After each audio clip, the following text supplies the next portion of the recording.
we have an area to watch that has been tagged, and it encompasses both the Gulf of America and the Atlantic off the Georgia-Carolina coastline here. So Mount Pleasant, South Carolina, Wilmington, North Carolina, gorgeous start to the day. And usually the morning hours are the best hours, especially if you're going to do some traveling. But once the afternoon arrives, daytime heat kicks in, a little more instability, and boy, do those scattered showers and storms enter the picture. So here it is, National Hurricane Center tagging this zone, which is pretty large, right? With a 20% chance of development in the next 7 days. What's the timeline here?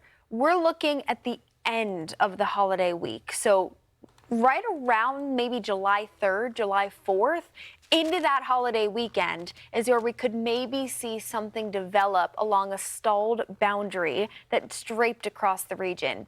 Right now, the chances are low, but when we look at the tropical depression opportunity here, it'll be interesting that we could maybe see that favoring. Models coming in this morning, and I've been keeping my eyes on this. The European model, the GFS, we're looking at all the AI models also coming in this season that are new and operational, looking into our forecasting, seems to want to favor the eastern side of this area to watch.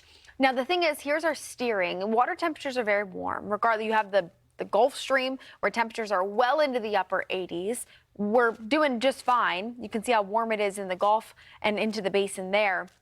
Where does this perhaps disruption, where does the boundary hang out? Is it over those warm waters? Does it hang a little closer to shore? That will be a determining factor as we look into the next week or so, as is this. And Michael, here, I'll bring you in because I think the steering components with tropical systems cannot be underplayed. Like, you have to pay attention to this. And this big ridge of high pressure that kind of stalls thing out, brings this kind of block in the atmosphere. There's not a lot of movement.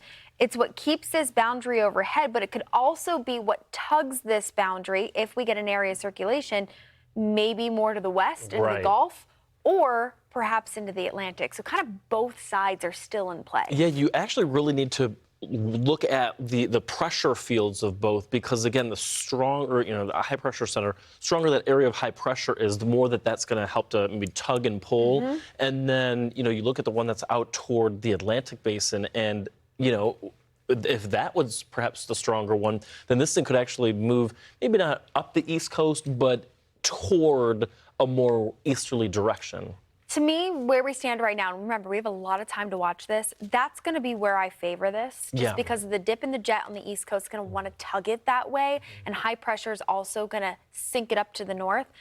But whether or not we see any type of development, it is going to be wet, and it is going to be disruptive. It's the last thing we want to hear going into a holiday weekend. 5 to 8 inches of rain is no joke through Thursday, Big Bend of Florida, so it could be, unfortunately, leading up to the weekend, wet and wild.